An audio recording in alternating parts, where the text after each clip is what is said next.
The road always begins the same way. Quiet, uncertain, stretching out ahead like a promise. Out here in the Appalachians, it's not about where you're going, it's about what finds you along the way. The morning light spills through mist that hangs low over the mountains, curling between the pines like memory itself. I start the engine, the RV rumbling to life, and that sound, deep, steady, familiar, marks the beginning of another journey into the heart of hidden America. Every road in these mountains has a story. Some are paved over history. Others crumble into gravel and forgotten tracks. Tennessee rolls by in layers of green and gold, the scent of rain still clinging to the air after a night storm. Somewhere behind me, a radio hums out an old country song. Ahead, fog drifts over ridgelines that have seen more lives than I can count. This is not the polished America you find on postcards. This is the raw, breathing version, still humming with life, still whispering through hollow valleys and narrow creeks. I pull over near the edge of a ridge just outside Townsend, Tennessee. From here, the Smoky Mountains look endless, a rolling sea of mist and forest. Drone up, the camera rises over treetops, catching the sun as it breaks through clouds, scattering light like gold dust. The sound of cicadas swells, then fades into the hush of morning wind. Down below, an old cabin sits half hidden in shadow, roof caved in, vines curling up the wood. You can almost hear the echoes of an earlier time, someone chopping firewood. Laughter from a porch, the creak of a rocking chair long gone still. I head toward Cades Cove, one of the few places left where you can feel the old rhythms of mountain life.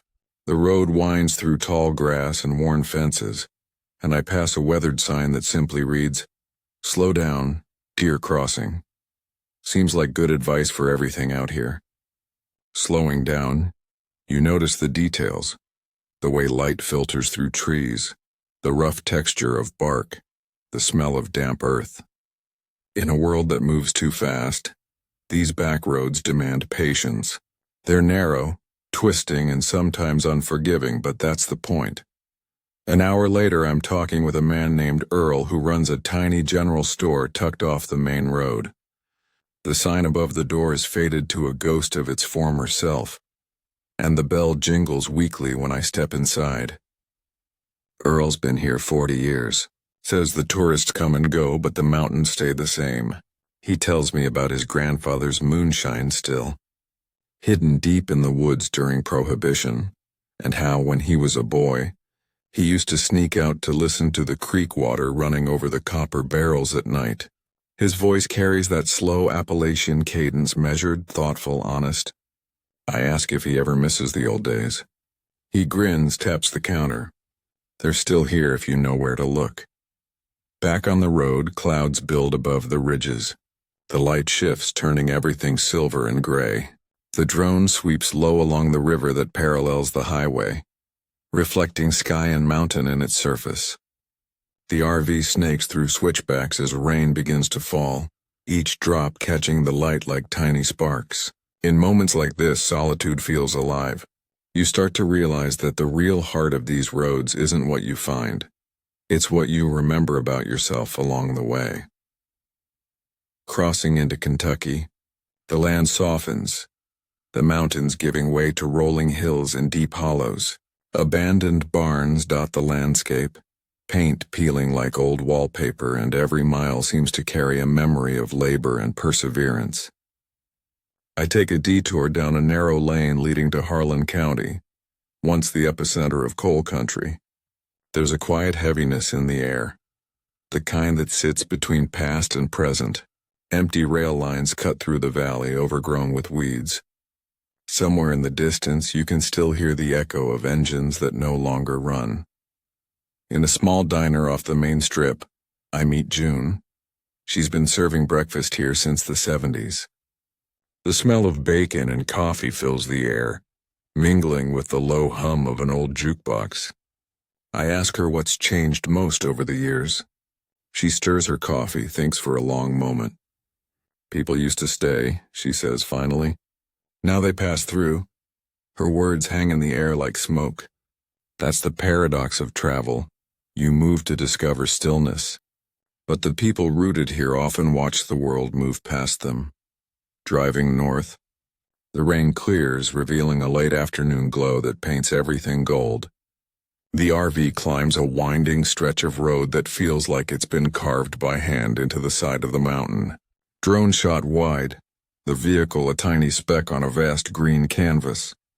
Below, the valley stretches endlessly, a patchwork of farms, rivers, and forgotten roads. It's breathtaking, so still it almost feels sacred. Out here, even silence has a texture. As night approaches, I find a campsite near Red River Gorge. The sun sinks behind the cliffs, turning the sky to molten orange. A campfire crackles softly as I cook dinner. A simple meal, but somehow food tastes better when it's earned by miles. The stars begin to appear, sharp and clear. There's no light pollution, just the deep breath of the forest. You start to feel small in the best possible way. Traveling these roads reminds you that life doesn't have to be loud to be meaningful. Next morning, the air is cool and crisp. Dew glistens on the grass and the RV's windows fog slightly as the heater hums. I pack up and roll east toward West Virginia. The terrain rises again, mountains reclaiming the horizon, rivers cutting deep veins through the land. I follow Route 52, known locally as the Coal Heritage Trail. The road winds through ghost towns, Keystone, Bramwell, Thurmond, each one a chapter from America's industrial adolescence. Brick buildings stand half-collapsed, windows shattered, weeds claiming the sidewalks. It's haunting but beautiful. These places aren't dead. They're just sleeping under layers of time. In Bramwell, I meet a retired miner named Frank sitting on a porch that's seen better days. He points to the empty street and tells me how this town once had more millionaires per capita than anywhere else in America, back when coal was king. Now he says it's mostly memories and rust. I ask him if he ever thinks it'll come back. He shakes his head slowly. The world moves on, son. But these hills, they remember. His words linger long after I leave. The drive continues through narrow mountain passes. The camera catches shafts of sunlight piercing the canopy, dust swirling in golden beams. A creek follows the road, tumbling over rocks, flashing silver in motion. The hum of tires becomes a rhythm, a heartbeat syncing with the landscape.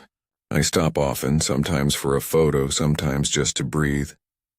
That's the strange beauty of the backroads. They don't lead you somewhere. They make you present right where you are. Later, I reach the New River Gorge Bridge, an icon of West Virginia. From below, it's a colossal arc of steel stretching across a chasm carved by centuries of water and time. Drone ascends slowly, revealing the magnitude, RV parked at a viewpoint dwarfed by the scale of nature and engineering. Standing at the edge, wind brushing against my jacket, I feel both insignificant and infinite. The river roars below, steady and timeless. I spend the night nearby, parking at a quiet overlook. The rain returns softly, tapping against the roof of the RV. Inside, it feels like a cocoon. Warm light, a cup of coffee, the smell of wet earth outside. Traveling like this teaches you that comfort doesn't come from space but from simplicity. Everything I need is within arm's reach, and the rest, the world beyond the windshield, is endless. Morning brings fog again, thick and silver, blurring the line between earth and sky. I drive through it slowly, headlights slicing the mist. The road dips into valleys where rivers mirror the clouds above. In a small hollow, I find a wooden sign. Hatfield Cemetery, 2 miles. Curiosity wins. The path turns to dirt, trees close in, and after a short walk, I'm standing among moss-covered gravestones. The Hatfields and McCoys, 2 families whose feud became American legend, rest here now, side by side in silence. The air feels heavy with history, but also forgiveness. Out here, time evens everything out. By midday, the sun returns. I cross into a stretch of back road where wildflowers bloom along the ditches. Violet, yellow, white. Small explosions of life against rusted guardrails. Locals wave as I pass. Every small gesture feels like part of the landscape. The people here are proud, resilient, and deeply tied to their land. They know its moods, its seasons, its scars. When I stop for gas in a one-pump town, the attendant asks where I'm headed. I tell him I'm just following the road. He laughs. Then you're already where you're supposed to be. The afternoon unfolds like a film. Sunlight flickering through leaves, barns fading into the horizon, roads curling around mountains. I set up a few shots from the drone, capturing the RV crossing old wooden bridges and winding through hollows where rivers glint like mirrors. Each turn feels cinematic but also deeply personal. Travel has a way of revealing truth through movement. You chase beauty, but what you find is perspective. As dusk falls, I find myself near the edge of Monongahela National Forest. The landscape shifts again. Dense woods, ancient stones, and the scent of pine thicken the air. I park near a clearing and step out. The forest hums softly, crickets and distant owls blending into a natural symphony. The camera catches fireflies blinking across the dark, tiny galaxies of light. I breathe it in, realizing that every road traveled has led to this simple stillness. Sometimes the most powerful discoveries aren't the places you reach, but the silences between them. These backroads have a way of teaching humility. They remind you that history isn't just in museums or textbooks. It's in the soil, in the wind, and the people who still wave from porches at strangers passing by. The Appalachians are alive with ghosts, but not the kind that haunt, the kind that guide. They whisper, "Remember what matters." By the final morning, I'm back on a ridgeline overlooking 3 states, Tennessee behind me, Kentucky to the west, West Virginia stretching ahead. The horizon blurs into blue haze, drone wide, the RV framed by endless sky. I think about all the miles, the stories, the faces. America isn't just the cities or the highways. It's these hidden arteries, winding quietly through forgotten places, carrying the pulse of something real and enduring.